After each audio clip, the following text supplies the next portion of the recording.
a career U.S. Public Health Service medical epidemiologist.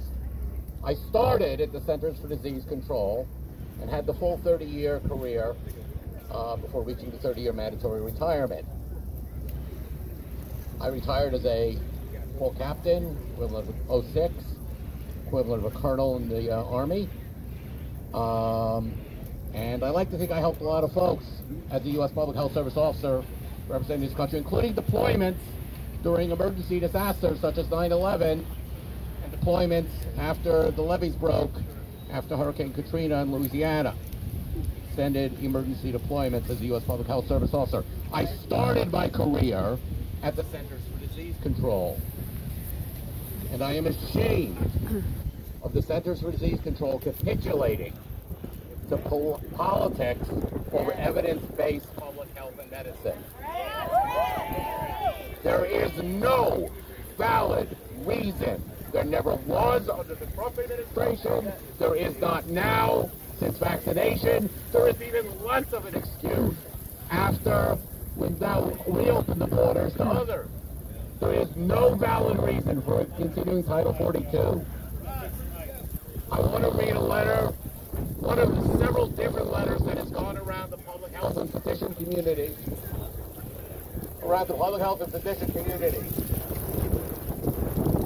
This letter has been signed by, this individual letter has been signed by hundreds. Other ones have circulated, been signed by thousands. Thousands upon thousands of public health professionals and doctors.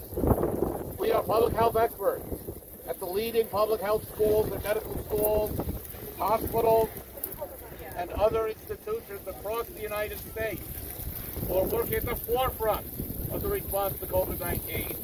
We are gravely concerned that Centers for Disease Control and Prevention has recently continued to endorse and extend the implementation of the scientifically baseless and politically motivated and racist, I would add, Title 42 order, which has enabled mass expulsions of asylum seekers and is being used to circumvent laws and treaty protections designed to save lives. From its original implementation in March 2020 under the Trump administration, we have led a national group of public health and medical experts who objected to this specious public health order, developed recommendations for safely processing asylum seekers in May of 2020. We provided the Biden transition team and CDC with updated recommendations. And in December of 2020 and January of 2021, responding to the evolving COVID-19 situation, including the testing availability and vaccination. We have requested meetings with CDC and administration numerous occasions to discuss our concerns and recommendations as recently as July, but to no avail.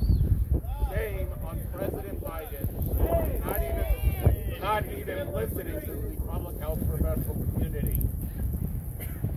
We write again to insist that the Centers for Disease Control and Prevention rescind in its entirety the Title 42 order that continues to unethically, illegally, and on no scientific basis exploit the COVID-19 pandemic to expel, block, and return to danger asylum seekers and individuals seeking protections at the border.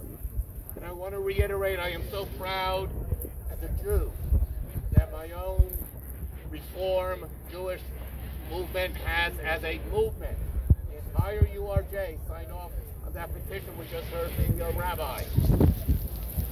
For those who know our Jewish history, know about the turning back of the St. Louis ship, which resulted in Jews being turned away from the border as refugees back to the Hitler's Europe, resulting in the overwhelming majority of the refugees who were seeking asylum then to be dying in the camps. There is a miniature St. Louis occurring on the border every single day.